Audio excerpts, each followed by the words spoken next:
Il-kandidat tal-Labor li kien imexxi Project Green, Stephen Lul, kompla jimbotta l-politika ta' biża li qed tiddomina il-kampanja tal-Partit Laburista. Dan meta fid-dibattitu tal-Awtorità tax-Xandir ħareġ biċ-ċar l-istat ta' paniku li jinsab fih il-Partit Laburista e kif qed jirrepeti l-istess retorika ta' negattività u attakki.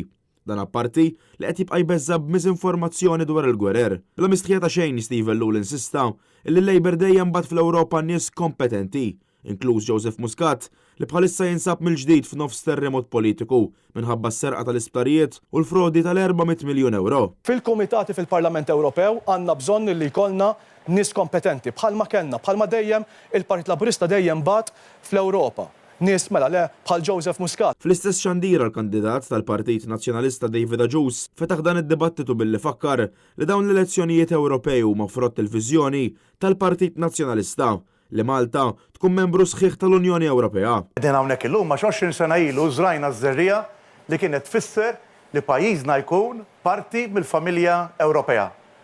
Ma konniex waħedna tal-Partit Nazzjonalista li żrajna dik iż-żerrija, però magħna ma kienx hemm żgur il-Partit Laburista li kien kontra li pajjiżna ikun fil-familja Ewropea. Mistoqsi dwar l-ambjent David Agius insista li pajjiżna għandu jimmira l-standards Ewropej u semma wkoll il-proposta tal-Partit Nazzjonalista li l-ambjent nadif għandu jsir dritt fundamentali fil-Kostituzzjoni, xi ħaġa li l-Gvern għadu m'għamel xejn dwarha.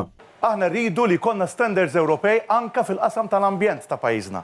U allura aħna bħala Partit Nazzjonalista għamilna tajna dokument lill poplu Malti Wawċi li propju jgħid ċaru tont li l-ambjent nadif għandu jsir dritt fundamentali tal-bniedem. Xi ħaġa li sallum il-Partit Laburista għadu ma ġiex lura għandna biex din inwettquha fil-Parlament Malti.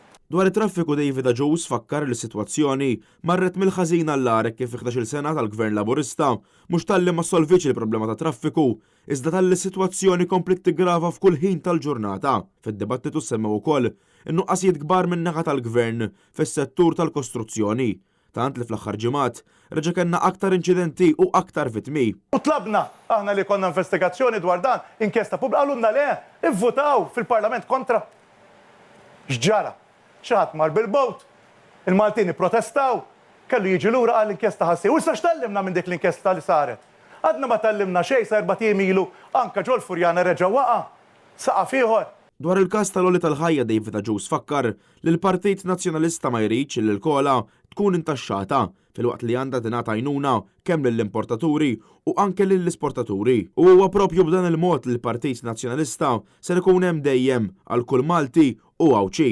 Danu li rridu għal pajjiżna, ma biex tagħmel hekk tittuża l-vot tiegħek fit-8 ta' Ġunju. U jiena ċert li fuq dik il-ballot paper ħassib il-kandidati tal-Partit Nazzjonalista lesti biex iservuk, lesti biex ikunu l-vuċi tiegħek, mhux il-vuċi ta' minnu korrott, mhux il-vuċi ta' min ma jrid xejn lilek, imma nkunu il-vuċi tiegħek biex naraw li l-ħajja tiegħek u tal-familja tiegħek tkun hemm għall-aħjar għaliex aħna din hemm għalik. Matthew Polidano għal Net News.